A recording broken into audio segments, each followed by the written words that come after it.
की सोने की द्वारिका में एक बूंद भी आज जीवन कभी पीने के लिए मीठा पानी या कि स्वीट वाटर नहीं मिलेगा।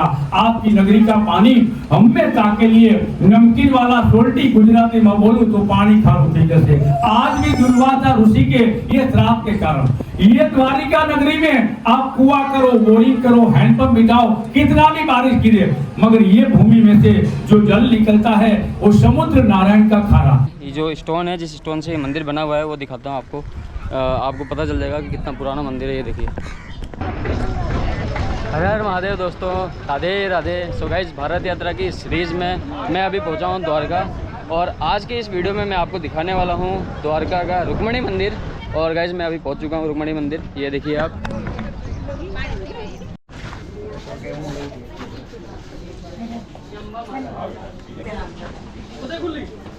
तो यहाँ है अम्मा माता जी।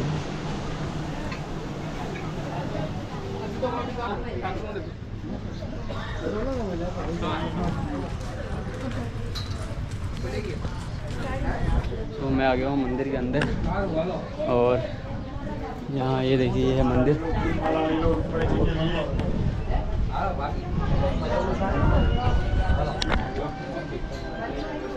मंदिर में एंट्री करते ही आपको ये जो मंदिर है ये है अम्बा माता जी का मंदिर, और वहाँ से मेन गेट से एंट्री करने के बाद एक ये मंदिर पड़ेगा अम्बा माता जी का। और ये बाहर पूरा ग्राउंड है, इधर बहुत सारे नाव दिख रहे। पूरा ये ग्राउंड खाली है, और चारों तरफ ग्राउंड के बाद में है ये मंदिर।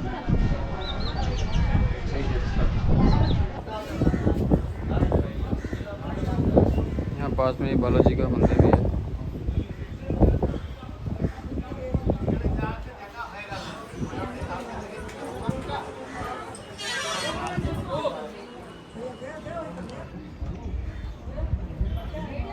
ये बहुत ही पुराना एक स्टैचू है, खंडित हुआ हुआ।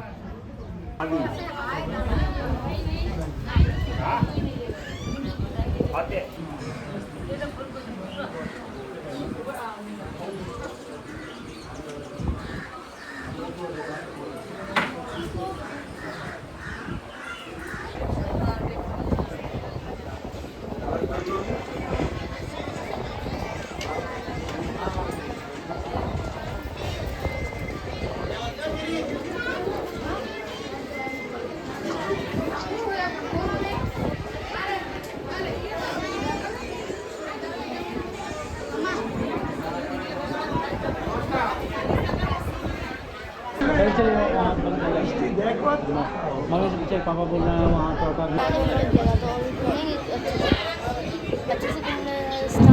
जय बोलो रुक्मणी माता की जय, द्वारिकाधीश की जय, रुक्मणी द्वारिकाधीश की जय। द्वारिका की शक्ति है माता रुक्मणी देवी ही जगत जननी है। ये मंदिर की ओर से पूरा माहिती बताता है, सुन लेंगे।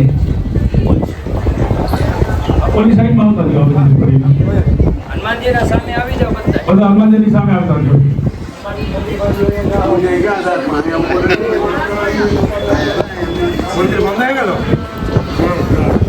बोलिए रानी रुक्मणी मैया की जय। रुक्मणी का दूसरा नाम लक्ष्मी है, शायद किसी को पता है या नहीं, मुझे पता नहीं, मुझे तो पता है। और इसके आशीर्वाद से आप लोग द्वारिका में आए हो। अगर आप यात्री को रुक्मणी का जयकारना बोलने में कोई पाप लगे तो मुझे देखे जाना, पुण्य अपने अपने गांव लेके जाना। जे ऐसी होनी चाहिए कि वो बंसी वाला खाना खाने बैठे, अभी वो खड़ा हो जाना चाहिए।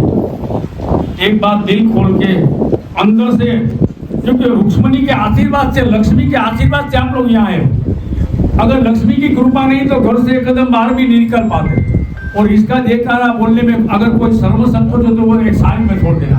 एक बार भाव से, प्रेम से इसको जितना खुश करोगे ना, वो जिंदगी संवार देगी आपकी। बोल रानी रुक्मणी मैया की जय। पावर बढ़ गया, बढ़ी जाता है। अभी कृष्ण ने क्या बिगाड़ा? बोल द्वारिकानाथ भगवान की जय। श्री हनुमान जी महाराज की जय। ध्यान से सुनना है। इस मंदिर की क्या जानकारी है, रिकॉर्डिंग करना है तो छूट है। आप लोग जिस देवी के दरबार में दर्शन के लिए आए, ये भगवान कृष्ण की सबसे बड़ी और मैन पटरानी रुक्मणी देवी का मंदिर। आधा यात्रा आपका भगवान द्वारिकाधीश का दर्शन करो, उसके चरणों में परिपूर्ण होता है। आधा यात्रा मां रुक्मणी के दरबार में परिपूर्ण होता है। और यहाँ आने वाले हर यात्री अंदर जाकर मां रुक्मणी का दर्शन करते हैं। दर्शन करने के बाद ये लकड़ी की सीढ़ी से जब आप नीचे उतरो, सामने छोटा सा पानी का प्याऊ। सब यात्री को वहां अवश्य जाना है। भगवान द्वारिकाधीश और रानी रुक्मणी का प्रसाद समझकर, गंगा जल समझकर आने वाले यात्री यहाँ जल का, पानी का प्रसाद लेते हैं। आप भी वहां पानी पीना, मंदिर की एक परिक्रमा करके।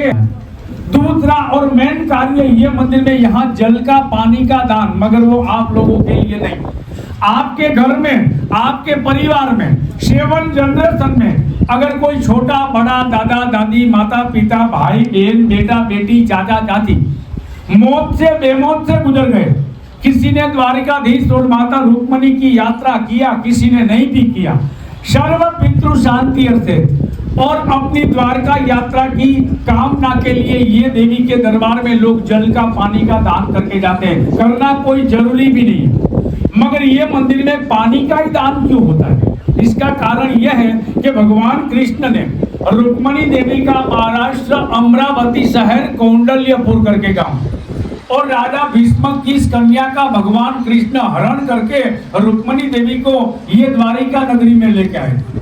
तब से हमारे हिंदुस्तान में एक परंपरा की शुरुआत हुई है। कोई गलत बात मेरे माइंड में नहीं सेट करना, हरण करने की, और आज की तारीख में क्या है वो बताने की जरूरत नहीं। मैं नहीं कहता हूँ, भागवत कहता है कि रुक्मणी का हरण हुआ था और हरण करने के बाद रुक्मणी को डायरेक्ट सोने की द्वारका की रानी नहीं बनाया। चैत्र मास शुक्ल पक्ष की एकादशी के दिन रुक्मणी देवी के साथ भगवान द्वारकाधीश ने शादी के फेरे लिए और रुक्मणी जी को बना दिया सोने की द्वारका की महारानी। ये शादी संपन्न हो जाने के बाद ये द्वारिका नगरी से करीबन 50 किलोमीटर दूर दुर्वासा ऋषि का आश्रम है। गांव का नाम है पिंडारा। दुर्वासा ऋषि का प्रॉपर आश्रम है ना, वो आजमगढ़ में है। मगर चातुर्मास व्रत करने के लिए ये द्वारिका नगरी में आए थे, पिंडारा गांव में।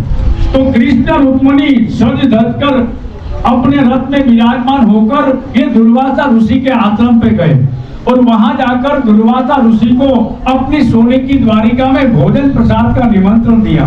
कृष्ण रुक्मणी का निमंत्रण को दुर्वासा ऋषि ने स्वीकार किया कि मैं द्वारिका चलूंगा और रुक्मणी आपके घर भोजन भी पाऊंगा, मगर मेरी शर्त ये रहेगी, मैं जब आपके रथ के अंदर विराजमान हूं तो आपको पहला काम ये करना पड़ेगा, आपके रथ में से ये अश्व घोड़े को आप हटाओ और उसकी जगह आप पति पत्नी दोनों अपने हाथों से ये रथ को खींचते अपनी सोने की द्वारिका में ले चलो, मैं आपके घर भोजन करने के लिए तैयार हूँ।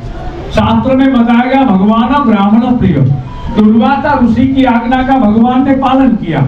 एक साइड में पूरे द्वारिका को चलाने वाले, पूरे जगत को चलाने वाले द्वारिका के नाथ, रथ की दूसरी साइड में माता रुक्मणी अपने हाथों से रथ को खींचते द्वारका नगरी की ओर प्रयाण किया। करीबन आधा रास्ता पार हुआ। रुक्मणी देवी है राजा भीष्मक की कन्या है, सोने की द्वारका की रानी है, जिन्होंने कभी स्वप्न में भी नहीं सोचा था कि मेरे जीवन में कभी ऐसा दिन आएगा, मुझे ये रथ खींचने का, मेहनत का, कष्ट का काम करना पड़ेगा। रथ खींचने के वजह से रुक्मणी देवी को जल की, पानी की प्यास लगती है। वो भगवान द्वारकाधीश को कहते हैं कि हे परमात्मा, मेरे से अब रथ खींचा नहीं जाता है, मेरे हाथ में पैर में छाले पड़ गए, मेरा गला सूख रहा है, परमात्मा आप हमें जल पिलाए, मुझे पानी की प्यास लगी है। भगवान कृष्ण ने रुक्मणी को बात को टालने की कोशिश की कि देवी थोड़ा और कष्ट उठा लो, द्वारका नगरी करीब है, जब तक हमारे घर में ब्राह्मण भोजन प्रसाद नहीं पाते तब तक घर के यजमान कुछ खाते नहीं, कुछ पीते नहीं। मगर यहाँ बात आती है स्त्री हट की। रुक्मणी ने कृष्ण को खाली इतना ही बोला कि मैंने आपके पास धन नहीं मांगा है, दौलत नहीं मांगा है, पैसा नहीं मांगा है, गाड़ी नहीं मांगा है, रुपया नहीं मांगा है, मैंने 2 बूंद पानी मांगा है। कृष्ण तुम मुझे पानी नहीं पिला सकता, मैं रथ को छोड़ देती हूँ। भगवान रुक्मणी की जाल में फंस गए। भगवान समझ गए कि रुक्मणी के अंदर एक स्त्री हट दाखिल हो चुकी है। भगवान को झुकना पड़ा। तो आज के इंसान की मजाल क्या है, भगवान ने कहा कोई बात नहीं देवी, आप नाराज नहीं हो, मैं आपको जल पिलाने के लिए तैयार हूं। भगवान ने रथ को बीच में रोका, अपना दाहिना पैर का अंगूठा भूमि में दबाया और भूमि में से मां गंगा को उत्पन्न किया। रुक्मणी देवी को गंगाजल पिलाया, खुद ने भी गंगाजल पिया। ये जगह द्वारिका नगरी से 23 किलोमीटर दूर टूपड़ी करके एक छोटा सा गांव है। भगवान कृष्ण ने निकाली चरण गंगा, आज भी मौजूद है। जैसे ही गंगा मैया बाहर, रुक्मणी देवी प्यासी थी, जल पिया, भगवान ने जल पिया, दोनों की प्यास बुझ गई, दोनों के कलेजे में ठंडक लग गई। मगर जलबाजी में भगवान से और रुक्मणी देवी से मिस्टेक, गलती ये हो गई, रथ में विराजमान दुर्वासा महाराज को पूछना चाहिए कि बाबा आपको पानी पीना है कि नहीं। दुर्वासा ऋषि को नहीं पूछा। दुर्वासा ऋषि क्रोधी ऋषि, उसको गुस्सा आ गया और गुस्से में उसने भगवान कृष्ण को और रानी रुक्मणी को दो श्राप दिया। पहला श्राप रुक्मणी को दिया कि देवी आपने क्या समझकर ब्राह्मण को घर भोजन के लिए बुलाया, रुक्मणी तूने ब्राह्मण को भोजन तो नहीं करवाया, जल का पानी का आग्रह नहीं किया, आपने ऋषि कुल का ब्राह्मण का अपमान किया है। देवी मैं आपको श्राप देता हूं कि तुम भगवान द्वारकाधीश को इतना प्यार करती हो, आज से तुम्हारी सोने की द्वारिका में आपका और भगवान का 12 साल का जुदाई हो जाएगा। तो कृष्ण के वियोग में, द्वारिका नाथ के वियोग में ये भूमि के ऊपर देवी रुक्मणी जी ने यहाँ 12 साल तप और भक्ति किया। इसके कारण भगवान द्वारकाधीश का मंदिर गांव में है। माँ रुक्मणी बड़ी पटरानी है, फिर भी भगवान से 2 किलोमीटर की दूरी पर विराजमान है। पूरे हिंदुस्तान के अंदर रुक्मणी देवी का प्राचीन मंदिर सिर्फ 2 है। एक ये द्वारिका में और दूसरा रुक्मणी बुलाए तो महाराष्ट्र में जाओ, पंढरपुर में विठ्ठल रुक्मणी का मंदिर है। उधर मंदिर अलग है, उसका रीजन मुझे पता नहीं, मुझे फंसा नहीं देना कि उसका कारण क्या है, पंडित जी बताओ। यहाँ का मैंने बता दिया। दूसरा नंबर का श्राप भगवान कृष्ण को दिया कि आपने मेरी आज्ञा के बिना गंगा को उत्पन्न किया और रुक्मणी देवी को गंगाजल पिलाया। है द्वारिका के नाथ, मैं तेरी द्वारिका नगरी को श्राप देता हूँ कि आपकी द्वारिका नगरी कली काल में सोने की द्वारका होगी। 4 धाम और सप्तपुरी में बड़ा धाम होगा। आपकी द्वारिका नगरी में आने वाले हर यात्री को यहाँ तन की मन की शांति मिलेगी। मरने के बाद उस आत्मा को यहाँ मोक्ष गति प्राप्त होगी। इसलिए द्वारका नगरी को मोक्षपुरी धाम कहा जाता है। मगर मेरा श्राप रहेगा, कृष्ण आपकी सोने की द्वारिका में एक बूंद भी आज जीवन कभी पीने के लिए मीठा पानी या कि स्वीट वाटर नहीं मिलेगा। आपकी नगरी का पानी हमेशा के लिए नमकीन वाला सोल्टी, गुजराती में बोलूं तो पानी खारो तरीके से। आज भी दुर्वासा ऋषि के ये श्राप के कारण ये द्वारिका नगरी में आप कुआं करो, बोरिंग करो, हैंडपंप बिठाओ, कितना भी बारिश गिरे, मगर ये भूमि में से जो जल निकलता है वो समुद्र नारायण का खारा और जहां से मीठा पानी ये देवी के मंदिर में आता है वो करीबन 20 किलोमीटर दूर ट्रक टैंकर के माध्यम से यहाँ पानी आता है। वो पानी का ये मंदिर में 4 हिस्से होते हैं। पहला हिस्सा पानी का प्याव के लिए जाता है, लोग आते हैं माता जी का प्रसाद समझकर पानी पीकर अपनी यात्रा परिपूर्ण करते हैं। दूसरा नंबर का हिस्सा ये गेट के बाद जो साधु संत भिक्षा वृद्धि करने आते हैं उनके लिए जाता है। तीसरा हिस्सा गौ माता पशु पंखी के लिए जाता है और आखिरी हिस्सा ये देवी का सुबह 7 बजे अभिषेक होता है। दोपहर को जब माता का महाभोग राजभोग बनता है उसके अंदर ये जल का इस्तेमाल होता है। किसी यात्री की अगर इच्छा है, मर्जी है, कहाँ मेरा गांव है, कहाँ तीर्थ का धाम है, मेरे परिवार में मेरे लिए सब कुछ छोड़कर इस दुनिया से भगवान की दुनिया में जो चले गए आज हमारे बीच में नहीं रहे, जब हम अकेले बैठे उस परिवार को उसकी याद आती है तो आंसू के सिवा कुछ नहीं मिलता। इसलिए कहा जाता है कि जाने वाले कभी लौट के नहीं आते, उसकी याद हमें बहुत तड़पाती है। वो पितृ शांति के लिए ये वैशाख मास से पितरों का महीना है, अगर पानी का सेवा करना है, पूर्ण टैंकर कोई पानी का दान करे उसका 2500 रुपये लगता है, आधा टैंकर कोई पानी का दान करे उसका 1500 रुपये लगता है, एक दिन कोई पानी का दान करे उसका यहाँ 750 रुपये लगता है, 50 घड़ा पानी का दान करे उसका 500 लगता है और काले आधा दिन किसी ने जल का सेवा किया उसका 250 रुपये लगता है। जल का दान करने वाले को ये काउंटर के ऊपर से माता का सिंदूर, माता का प्रसाद आशीर्वाद के रूप से दिया जाता है। मगर ये दान करना नहीं करना वो आप जाने, अंदर बेटी माता रुक्मणी जाने। आधा यात्रा द्वारकाधीश के दरबार में, परिपूर्ण यात्रा माता रुक्मणी के दरबार में। एक बार भाव से, प्रेम से बोलिए रानी रुक्मणी मैया की जय, द्वारिकानाथ भगवान की जय, महादेव महाराज की जय। अंदर कैमरा बंद रखना। कैमरा बंद कर दो। अंदर बंद रखना।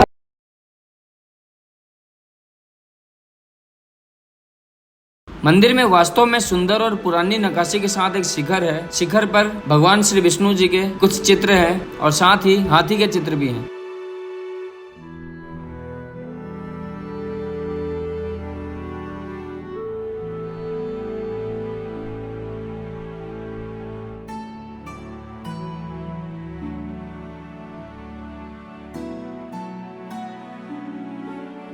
और इस विशिष्ट नागर शैली के स्थापत्य मंदिर में शिखर के ऊपर एक 13 मीटर लंबा झंडा भी है, जो कि हवा के अंदर लहराते हुए बहुत ही सुंदर दिखाई देता है।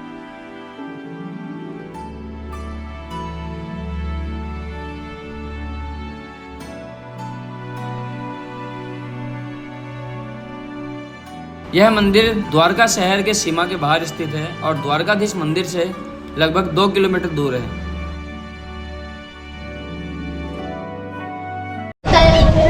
जल्दी चलते हैं, देख लीजिए जल्दी तक बड़ी चल रहा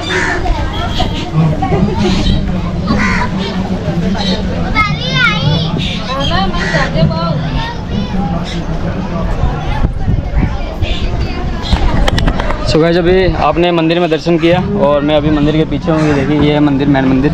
और मैं आपको पास से ये जो स्टोन है, जिस स्टोन से ये मंदिर बना हुआ है, वो दिखाता हूँ आपको। आपको पता चल जाएगा कि कितना पुराना मंदिर है। ये देखिए बहुत ही पुराना स्टोन है, हजारों साल पुराना ये मंदिर है। ये देखिए,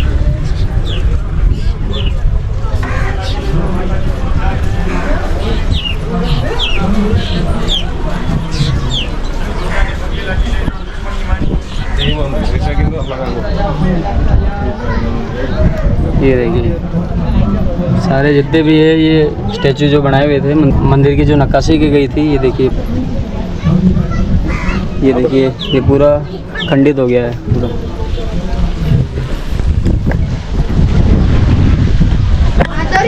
सो गाइस, ये है रुक्मणी मंदिर। और आशा करता हूँ आपको वीडियो पसंद आई होगी। वीडियो पसंद आए तो यार वीडियो को लाइक ज़रूर करें और मेरे चैनल को भी सब्सक्राइब करें। अगर आप इस वीडियो को पहली बार देख रहे हैं और मेरे इस चैनल पे पहली बार आए हैं तो मैं आपको बता दूं, मैं कर रहा हूँ पूरे भारत की यात्रा और साथ ही मैं कर रहा हूँ 12 ज्योतिर्लिंग 4 धाम की यात्रा। तो 12 ज्योतिर्लिंग 4 धाम की यात्रा करते हुए मैं पहुँचा हूँ द्वारका में। और अभी द्वारकाधीश भगवान के दर्शन करने के बाद और अभी मैं आया हूँ रुक्मणी माता जी के दर्शन करने। तो मिलते हैं जल्दी एक नए वीडियो में, तब तक के लिए जय हिंद, जय भारत, हर हर महादेव।